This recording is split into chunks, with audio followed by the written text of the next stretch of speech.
If by your art, my dearest mother, you have put the wild waters in this rower, I lay them. Be collected. No more amazement. Tell your piteous heart there is no harm done. Oh, woe the day! No harm. I pray you, madam, for still this beating my mind, your reason for raising this sea stone? By accident most strange, hath my enemies brought to this shore. Here cease more questions.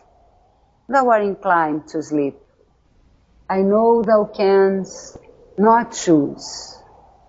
Go, make thyself like a nymph of the sea. Take this shape and here come in it. Go. As you from crimes would pardon thee, let your indulgence set me free.